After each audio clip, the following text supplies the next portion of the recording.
morning, fellow Ambazonians. Shabbat Shalom. Today, na Saturday, number 16 day for this number 7 month for the year 2022. My name na Capo Daniel, the Deputy Defense Chief and the spokesman of the Ambazonian Governing Council, aka Sense Pass King, una own countryman. Una welcome to our daily podcast, a program where we bring meaningful information, the truth, fact-based analysis for help we navigate through this journey to our independence, the freedom of Ambazonia.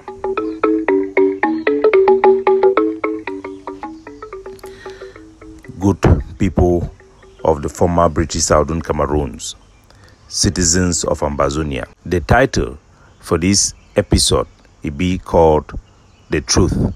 Only the truth shall set you free. To this effect, I want to quote what the Bible says, which is in many scriptures, even in African traditions, in Buddhism, in Islam.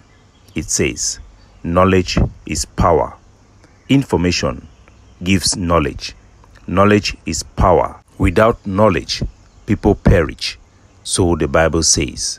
I will say, with knowledge, people are empowered. With disinformation, people are destroyed.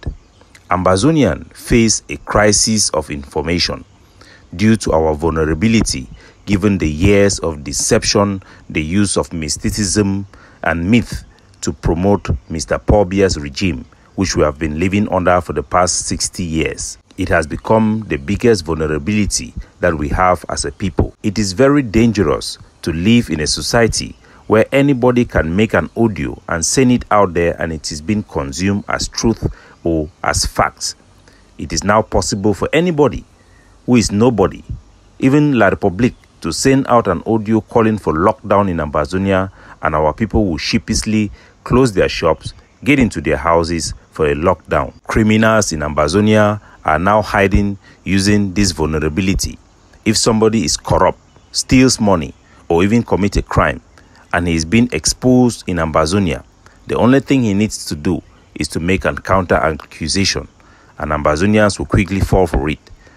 They will forget all the content and the substantial evidence of what is happening, and they will call it infighting. For over 2 years, Sako Ikome have robbed Ambazonia of millions, and all he did was make counter accusations against those who seek to oppose him.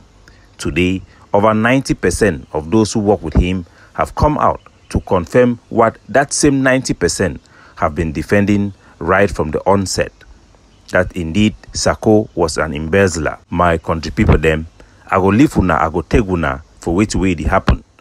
About our brother Oliver Lekie, Chris Anu, his elder brother, where La Republique du Cameroon, they ran Kili.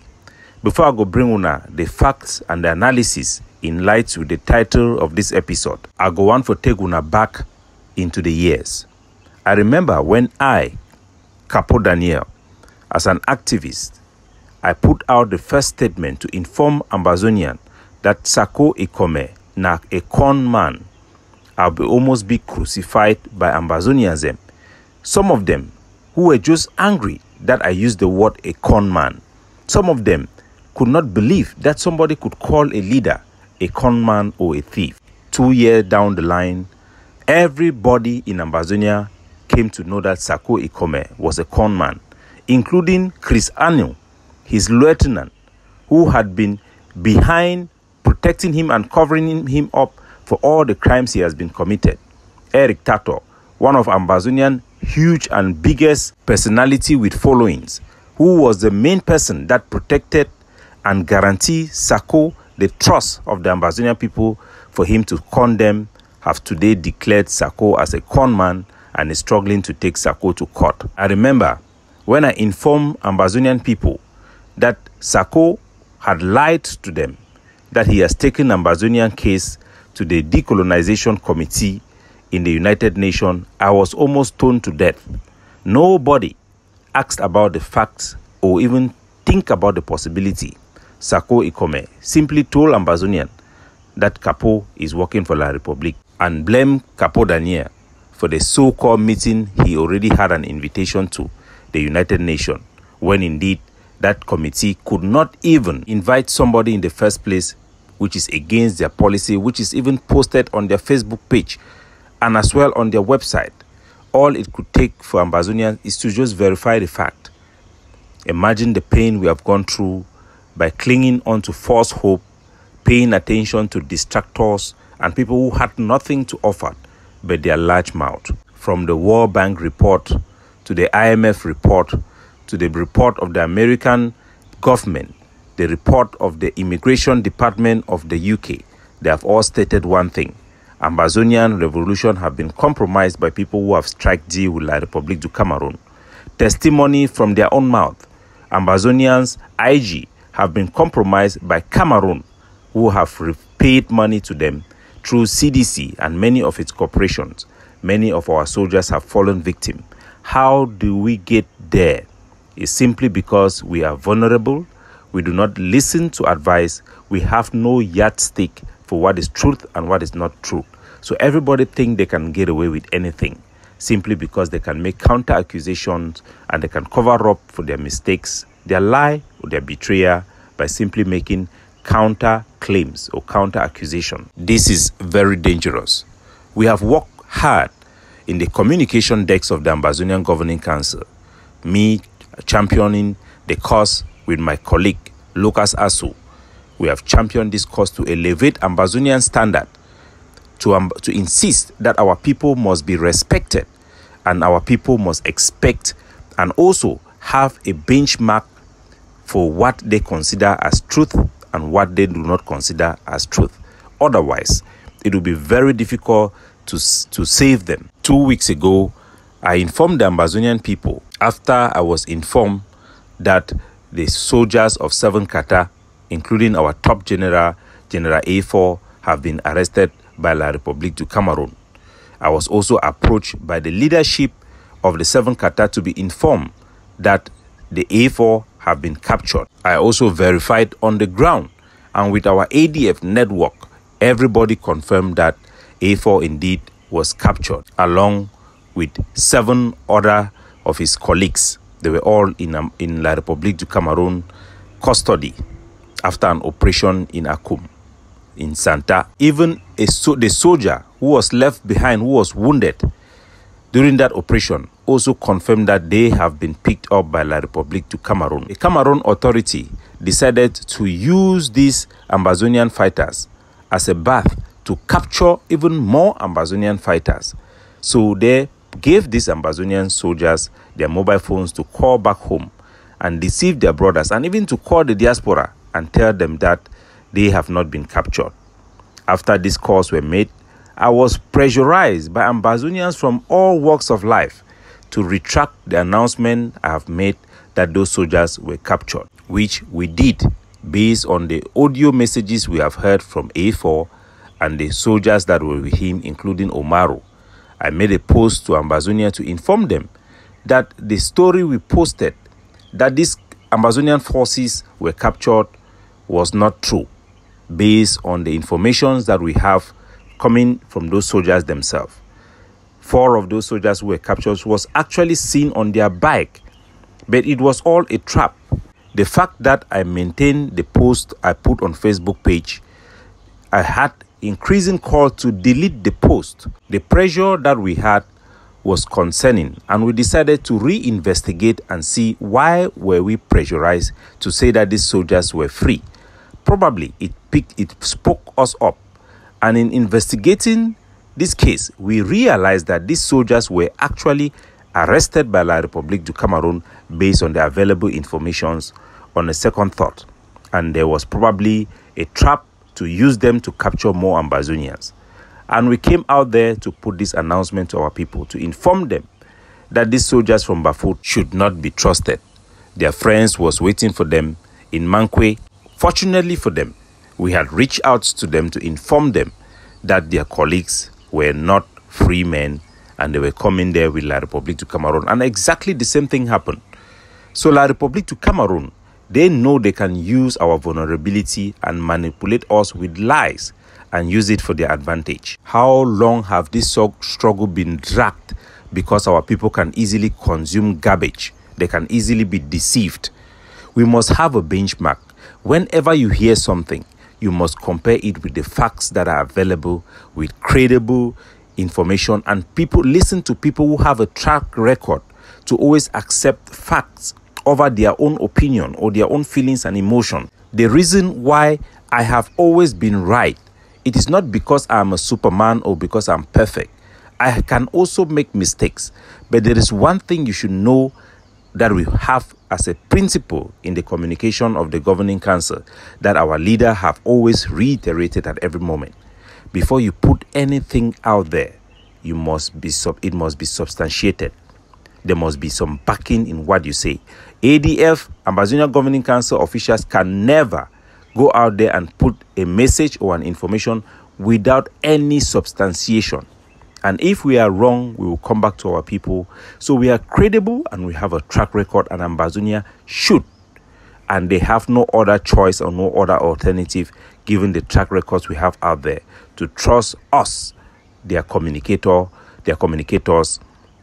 for reliable information and to counter the Cameroon use of misinformation as a best tool of war against us. Now, going to Oliver Leke, aka Fir Machar, the king of Lebialem, who have fallen. Ambazonians are unbelievably still confused if Oliver Leke, Fir Machar, is dead or not, even after his dead body have been displayed in Kumba and people have physically examined the body.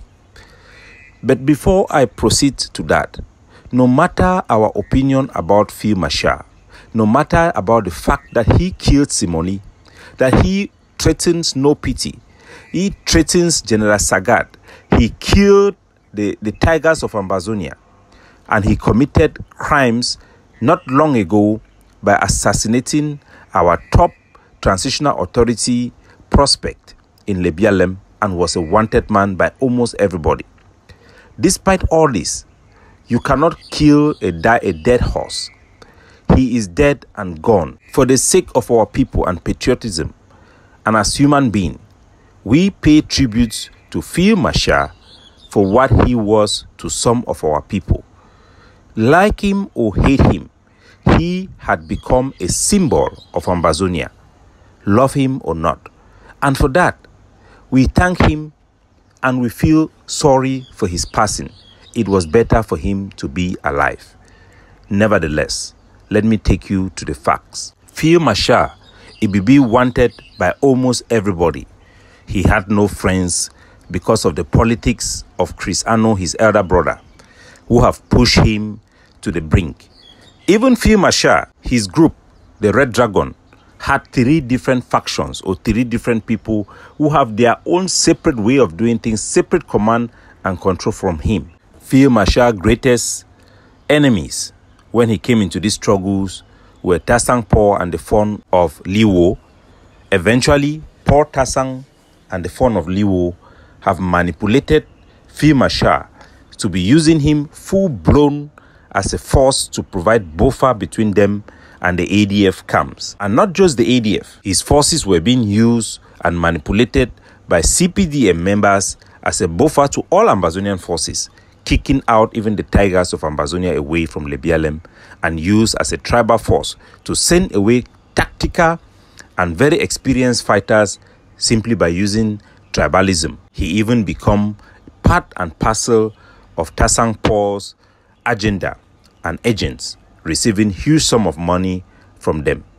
He even become embroiled in CPD politics on who is supposed to be the mayor of Fontem and in many other places in Alor, in Lebialem. Fir Machar had been corrupted. He had abandoned Ambazonian struggle. He was not fighting, and he was aided by a lot of people. We remember Fir Machar for coming out and saying he has killed over 500 Ambazonian soldiers. And it was convenient at that time for some Ambazonian to reinforce this stupidity to come out. We remember Mark Barata coming out to say that he has killed over 500 people and La Republic have used a new technology to spray some chemical over the dead body of the military and all of the bodies evaporated. That is why you cannot see the dead body. As ridiculous as this could sound, some people believed it. And it is very dangerous for people to believe a lie, let alone being misled or being directed by people who want to direct them and ruin them using a lie. We have not learned our lesson. Anybody that is lying to you, that cover-ups a blatant lie, is misleading you and will mislead you, even if they don't mean to do so. But the fact that people can lie to you, to your face, to that extent, should be a warning sign for you not to ever listen to them or follow their guidance. That said, Field Marshal, in his own country style, even in his own foolishness, related a lot with our own country people, would look at those his things and they admire it. He inspired a lot of people. He will come out and he will tell you AK-47 is useless compared to his Le Français and what he was doing. Of course, those were all lies. All those things were not necessary. But there are some people amongst us that were still inspired by Field Marshal. And to that we thank him for his service. Field Marshal indeed was a symbol of Ambazonia. Nevertheless, no matter how we think of him, that does not mitigate his crime. But we as a people must be able to honor each other. For patriotism, put Ambazonian flag first, especially when somebody has fallen. What is the danger and what is the truth of what happened? Field Marshal has lost control of many parts of Ambazonia in Lebialem. The ADF had moved into Lebialem, fought out La République du Cameroon, right up to the house of the Cameroon general that we have displayed the videos on social media. We're in control of several districts within Lebialem, and he was in a small area. That was a big challenge for him. His greatest problem came when he went and slaughtered not just the traditional rulers there, but he went and killed 4 family people who were helping the Ambazonian Governing Council to set up our transitional authority. He had no problem with these people.